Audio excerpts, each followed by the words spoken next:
bahwa mereka tuduh, ya itu perspektif mereka, dan itu tidak perlu dikhawatirkan karena dari awal kita sadar bahwa orang-orang ini memang kerjanya seperti itu. Inilah yang saya bilang sangat berbahaya kalau orang-orang ini yang memegang kekuasaan, karena bisa jadi kekuasaan itu yang dia jadikan sebagai alat untuk menjustifikasi orang dan mendiskriminasi orang.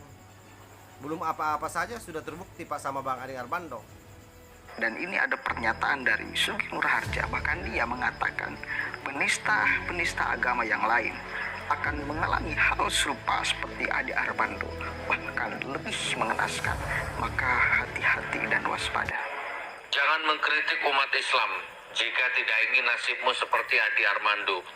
Jangan mengkritik umat Islam jika nasibmu ingin tidak seperti Ade Armando. Dan tidak lama lagi ini penista-penista agama Islam yang lainnya akan menyusul seperti Ade Armando. Sebentar lagi, tidak lama ya. Mungkin lebih parah, mungkin lebih mengenaskan.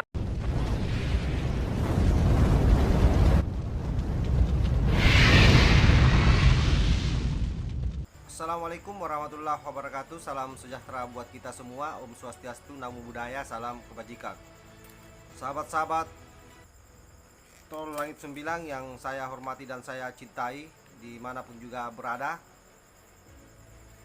Apa yang baru-baru kita saksikan pada awal video, bagaimana sosok Ustaz Kadrun kembali memprovokasi para pengikutnya dengan menebar ancaman bahwa apa yang menimpa Ade Armando itu bisa saja menimpa yang lainnya seperti Bang Denny Siregar dan kawan-kawan. Ini hal yang menurut saya sudah sangat keterlaluan. Entah kapan orang-orang seperti ini berhenti menyinyiri dan membuat publik gaduh.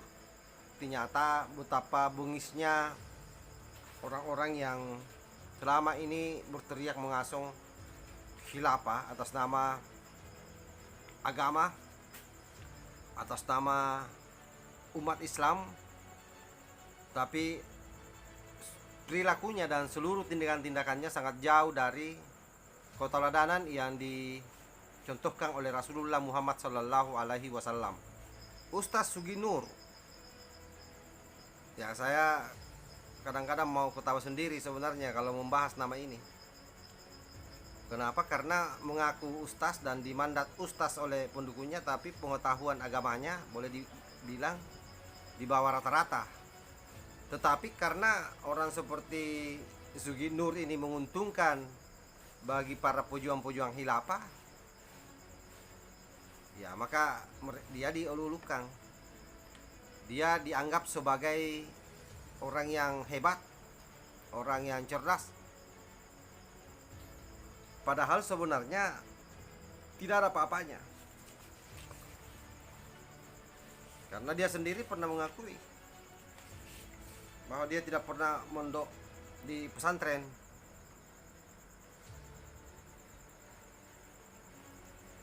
Tidak pernah belajar khusus ilmu agama. Tapi seperti yang pernah disampaikan oleh Rasulullah bahwa memang salah satu tanda akhir zaman itu ya ini, bertaburnya penceramah-penceramah tetapi pengetahuan agamanya sangat nihil. Nah, ini yang mesti kita hati-hati. Yang melakukan provokasi dan legitimasi terhadap apa yang dilakukan oleh mereka para kadrun-kadrun yang mengeroyok Ade Armando ini kan jelas orang-orangnya siapa. Dan itu satu persatu sampai hari ini terus menyemburkan hasutan-hasutan di bawah di lapangan melalui media, baik melalui media sosial maupun mungkin melalui tatap muka langsung. Seolah-olah bahwa Ade Armando ini layak untuk dibinasakan karena dianggap oleh mereka, dicap oleh mereka sebagai penista agama. Nah, ini bahayanya kaum-kaum yang saya sampaikan di video-video sebelumnya, bahwa yang namanya kelompok Hawaris atau saya menyebutnya New Hawaris itu dengan sangat sembrono menjas orang sebagai orang yang kafir, orang yang menistakan agama, terutama bagi mereka yang tidak sepaham dengannya.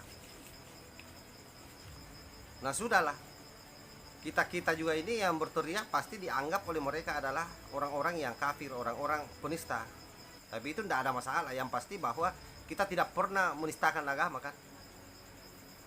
Bahwa mereka tuduh, ya itu perspektif mereka, dan itu tidak perlu dikhawatirkan karena dari awal kita sadar bahwa orang-orang ini memang kerjanya seperti itu. Inilah yang saya bilang, sangat berbahaya kalau orang-orang ini yang memegang kekuasaan, karena bisa jadi kekuasaan itu yang dia jadikan sebagai alat untuk menjustifikasi orang dan mendiskriminasi orang.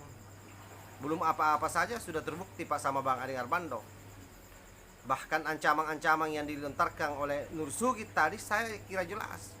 Jadi besok lusa kalau ada sesuatu yang menimpa orang-orang barisan NKRI yang selama ini berteriak melawan khilafah, yang selama ini berteriak melawan orang-orang yang kampanye soal negara Islam, maka ini Sugit Nur ini salah satunya.